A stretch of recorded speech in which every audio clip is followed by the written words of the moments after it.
सावधान, बीमारी फैला रहा है मां का दूध।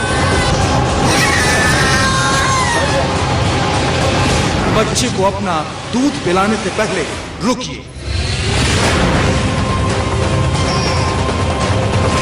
और गौर से सुनिए। अभी तो ठीक है ना, सहज है मां का दूध। अगर ये सच है तो इससे डरावना कुछ नहीं हो सकता है। दो खास मेहमान हमारे साथ डॉक्टर रवि मलिक और डॉक्टर NS परिहार जयपुर से जुड़ेंगे, जो कि एक एग्रीकल्चरल साइंटिस्ट है। दोनों से समझेंगे आखिर क्यों और कैसे रोका जाए। लेकिन उससे पहले आपको बता तो दे, राजस्थान के गंगानगर में बच्चों को अपना दूध पिलाते हुए माओ का कलेजा डर के मारे फट रहा है। समझ नहीं आ रहा कि जिस अमृत से उनके बच्चों को जिंदगी की ताकत मिलती थी, कहीं वही उनके बच्चे की जान का दुश्मन न बन गया हो।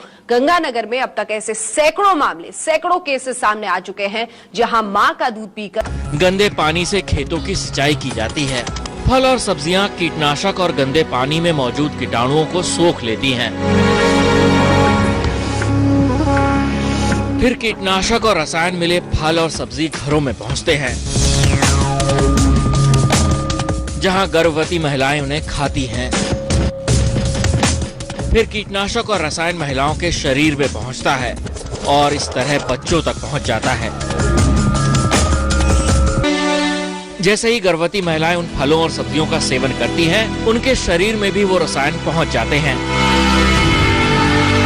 अब जरा सुनिए, गंगानगर इलाके की मां के दूध में कौन कौन से रसायन पाए जा रहे हैं। एल्ड्रीन, एंडोसल्फान, DDT और हेप्टोल्जोल।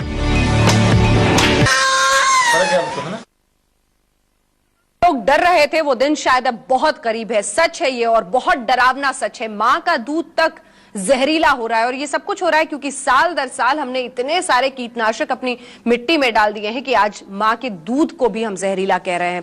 डॉक्टर रवि मलिक, अब हम डॉक्टर साहब के भी पास जाएंगे, लेकिन सबसे पहले चाइल्ड स्पेशलिस्ट हैं आप, बच्चे को क्या हो सकता है इससे? सबसे पहला सवाल। देखिए, ये तो एक बड़ी खतरनाक स्थिति है। बच्चे के अंदर तमाम तरह के प्रॉब्लम्स आ सकती हैं, खासकर न्यूबॉर्न बेबी में। यहाँ पे आपको ये बताना चाहूंगा कि जो बच्चे माँ का दूध पीते हैं वो इतने छोटे होते हैं कि उनका ब्लड ब्रेन बैरियर जो है वो बड़ा वीक होता है, तो ये कीटनाशक बड़ी जल्दी से ब्रेन में चले जाते हैं।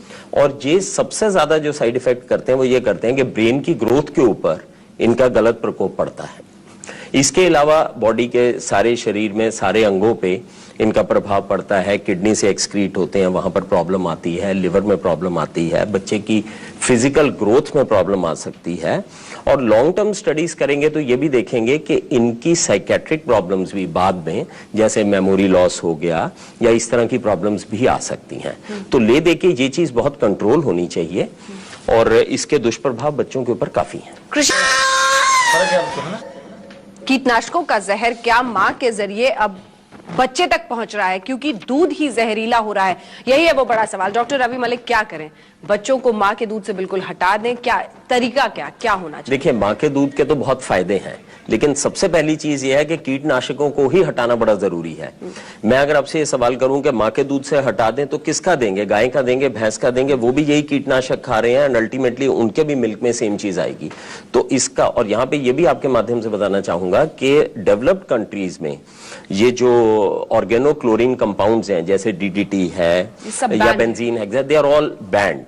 और उनके वहां बैन होने की वजह से उनके मिल्क में इनकी मात्रा बहुत ही ना के बराबर रह गई है, लेकिन हमारे इधर अभी भी चल रहे हैं। और ये वाले कीटनाशक का इनका basically prevention is better than cure.